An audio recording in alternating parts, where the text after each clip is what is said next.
Damai sejahtera Allah yang melampaui segala akal, itulah yang memelihara hati dan pikiran kamu sekalian dalam Kristus Yesus Tuhan kita. Amin. Saudaraku yang dikasihi Tuhan Yesus Kristus, firman Tuhan yang menjadi renungan untuk kita di hari Minggu ini, Minggu 6 Juli, sebagaimana yang tertulis dalam Almanak HKBP, tertulis di dalam Galatia 6 ayat 11 sampai ayat 18, akan saya bacakan untuk kita semua dari Alkitab TB2. Demikian bunyinya. Lihatlah bagaimana besarnya huruf-huruf yang kutulis kepadamu dengan tanganku sendiri. Mereka yang secara lahiriah suka menonjolkan diri, mereka lah yang berusaha memaksa kamu untuk bersunat, hanya dengan maksud supaya mereka tidak dianiaya oleh salib Kristus. Sebab mereka yang menyunatkan dirinya pun tidak memelihara hukum Taurat. Namun mereka menghendaki supaya kamu menyunatkan diri, agar mereka dapat bermegah atas keadaanmu yang lahiriah. Aku sekali-kali tidak mau bermegah selain dalam salib Tuhan kita Yesus Kristus, sebab olehnya dunia telah disalibkan bagiku dan aku bagi dunia. Sebab bersunat atau tidak bersunat tidak ada artinya, tetapi menjadi ciptaan baru, itulah yang ada artinya.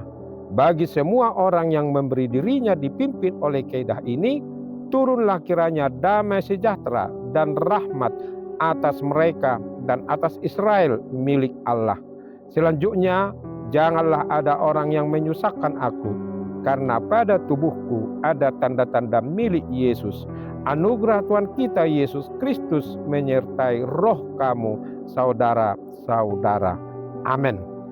Saudaraku yang dikasihi Yesus Kristus, Horas Salam untuk kita semua. Topik minggu kita pada hari ini adalah menjadi ciptaan baru. Menjadi ciptaan baru bukan berarti kita kembali lagi ke rahim ibu kita masing-masing, tidak. Tetapi ciptaan baru yang diartikan di sini adalah kita sudah dikuasai oleh Allah dalam Yesus Kristus dan Roh Kudus ada berdiam di dalam diri kita. Sifat-sifat yang lama, kedengkian, kebencian, ketamakan, kerakusan, dan juga pertengkaran, perselisihan, perkelahian, dan kejahatan-kejahatan yang lain itu sudah berlalu dari kita. Sekarang kita ini diisi oleh hal-hal yang dikehendaki oleh Tuhan, yaitu kesabaran, ketekunan, ketaatan, kelemah lembutan, kasih, dan yang lain-lain. Itulah saudaraku yang dimaksudkan oleh Paulus di dalam kehidupan kita. Jadi kita ini sebagai pengikut Yesus jangan munafik, ya, jangan munafik. Kita jangan menilai orang dari penampilan luar. Bisa saja orang berpenampilan luar seperti dia itu berpakaian alim dan yang lain-lain, padahal hatinya jahat. Tidak. Yang mau dimaksudkan di sini ciptaan baru adalah hatimu yang baru, hati kita yang sudah dipenuhi oleh kuasa Roh Kudus.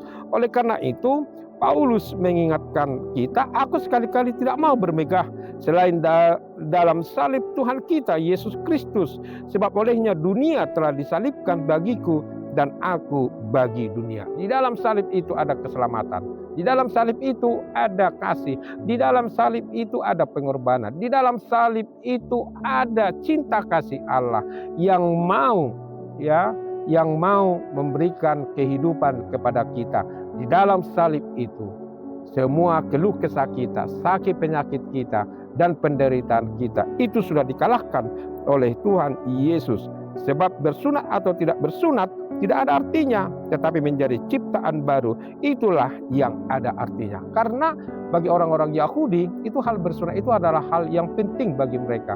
Nah, itu yang mereka ajarkan sehingga mereka menomorduakan salib Kristus. Nah, bagi Paulus bersunat atau tidak bersunat tidak ada artinya, tetapi menjadi ciptaan baru. Nah, itu yang dimaksudkan oleh Paulus, itu yang ada artinya. Oleh karena itu saudaraku, marilah kita hidup di dalam Yesus. Nah, kalau Paulus mengatakan bagi semua orang yang memberi dirinya dipimpin oleh kehendak ini, turunlah kiranya damai sejahtera dan rahmat atas mereka dan atas Israel milik Allah. Selanjutnya, janganlah ada orang yang menyusahkan aku, karena pada tubuhku ada tanda-tanda milik Yesus.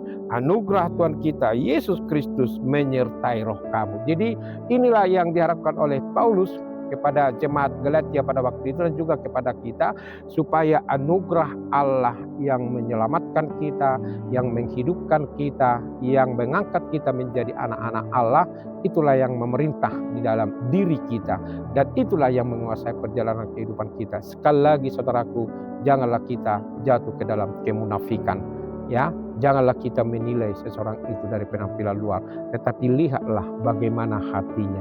Dan begitu juga lah kita, saudaraku, ya. Bukan berarti penampilan itu tidak perlu, karena ada saja orang, maaf dulu ya, ada saja orang berpenampilan rapi tetapi pekerjaannya jahat, pekerjaannya, maaf dulu, mencopet, merampok dan yang lain-lain, bisa saja seperti itu, ya.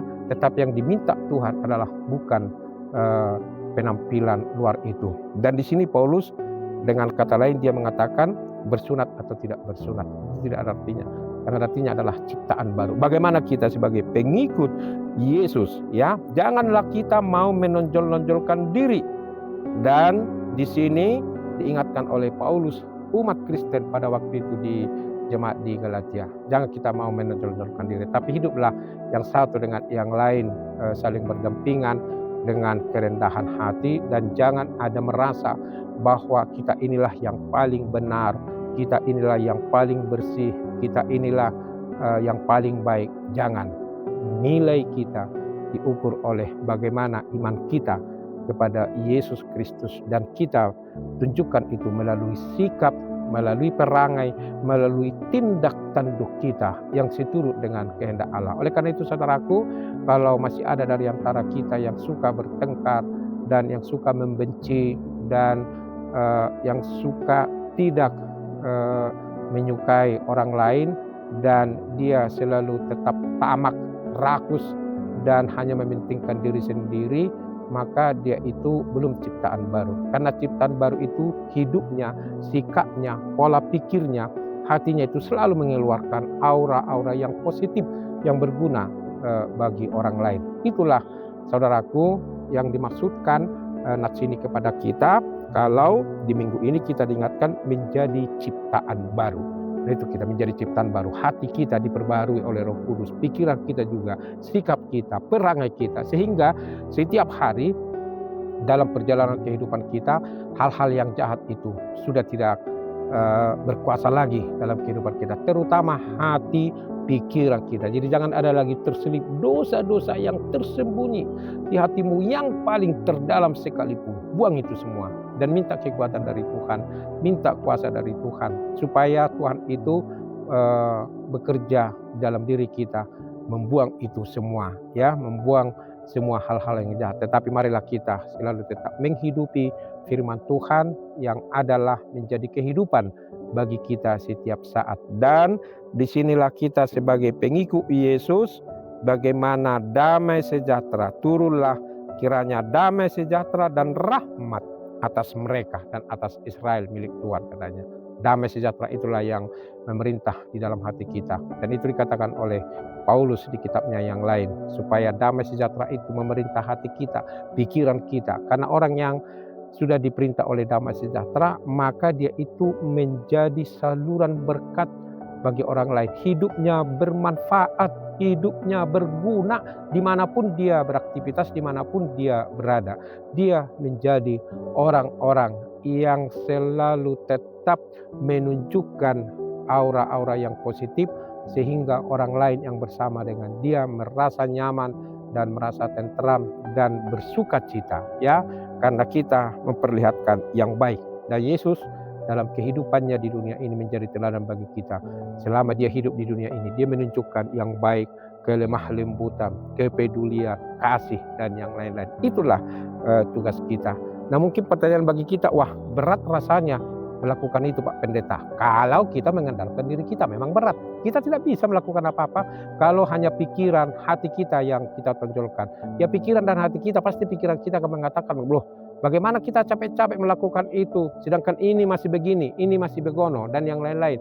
Itulah perhitungan duniawi ini. Dia selalu tetap mementingkan dirinya sendiri. Tetapi orang yang sudah berada dalam Kristus, sama seperti Paulus, yang dia inginkan di dalam kehidupannya adalah dia bermegah di dalam salib Tuhan kita, Yesus Kristus. Nah, ya kan? Disitulah kenapa dia bermegah di dalam salib Yesus Kristus, karena dia sudah merasakan, sudah menerima anugerah Tuhan yang telah mengubah kehidupannya. Yang tadinya dia suka mengejar dan membenci para pengikut Yesus, tetapi sekarang dipakai oleh Tuhan untuk memberitakan Injil keselamatan itu. Demikian juga kita, saudaraku, marilah kita mau dipakai oleh Tuhan untuk memberitakan firman-Nya melalui perangai, sikap, tindak tanduk kita kepada orang lain, sehingga orang lain juga merasakan kasih Yesus itu di dalam perjalanan kehidupannya. Selamat menikmati hari Minggu ini, saudaraku. Kiranya kita selalu tetap hidup berserah hanya di dalam tangan pengasihan Tuhan saja. Tuhan Yesus memberkati kita semua. Amin. Terima kasih Tuhan untuk firman-Mu yang mengingatkan kami bahwa ciptaan baru itulah yang ada artinya. Kami hidup di dalam Yesus, dan Roh Kudus bekerja dalam hati kami, pikiran kami. Hal-hal yang jahat dan juga sifat-sifat yang jelek yang Tuhan tidak kehendaki, kami buang, dan itu tidak ada di hati kami. Tapi biarlah firman-Mu, biarlah yang baik seturut dengan kehendak-Mu, itulah yang ada dalam hati kami. Karena damai sejahtera Kristus telah memerintah dalam kehidupan kami. Berkatilah kami Tuhan di hari Minggu ini, dan juga jemaat-Mu dimanapun mereka beraktivitas. Kiranya tangan pengasihan-Mu menjagai, kiranya Tuhan menolong jemaat-Mu Tuhan, supaya jangan ada lagi sifat-sifat yang jahat, dosa, pertengkaran, perkelahian, dan juga kecemburuan, kedengkian, dan juga sifat-sifat yang jahat lainnya. Biarlah itu terbuang dari dalam hatinya, dan Tuhan isi dengan buah-buah roh. Ya Allah Bapa dalam Yesus, berilah kesehatan dan kesembuhan kepada yang sakit, kekuatan kepada yang lemah, terutama kepada yang berkebutuhan khusus. Tuhan tolong mereka di dalam keterbatasannya. Tuhan, mungkin ada dari antara kami yang berbeban berat, yang mengalami tekanan hidup, apakah itu karena ekonomi, pekerjaan, keluarga, atau apapun itu. Tuhan kiranya menolong, melepaskan mereka dari tekanan-tekanan tersebut, sehingga mereka menikmati damai sejahtera. Kiranya Engkau berkenan mendengarkan doa kami ini, Allah Bapa di sorga. Besok dan 1 minggu ke depan, biarlah tangan pengasihan-Mu menyertai kami. Terpujilah Engkau, Allah Bapa di sorga, hari ini, besok, sampai selama-lamanya. Hanya di dalam Yesus kami berdoa. Amin. Tuhan memberkati engkau dan melindungi engkau. Tuhan menyinari engkau dengan wajah-Nya dan memberi engkau kasih karunia. Tuhan menghadapkan wajah-Nya kepadamu dan memberi engkau damai sejahtera. Amin. Demikian saudaraku, renungan kita di hari Minggu ini. Biarlah kita menyadari bahwa kita ini dalam Yesus adalah ciptaan baru. Hiduplah sesuai dengan kehendak Tuhan. Selamat beraktivitas hari ini, dan besok 1 minggu ke depan, percayalah ada Yesus yang selalu tetap memperhatikan, mengasihi, dan memberi pertolongan kepada kita. Amin. Syukurilah hari ini. Esok akan lebih baik lagi. Salam Horas.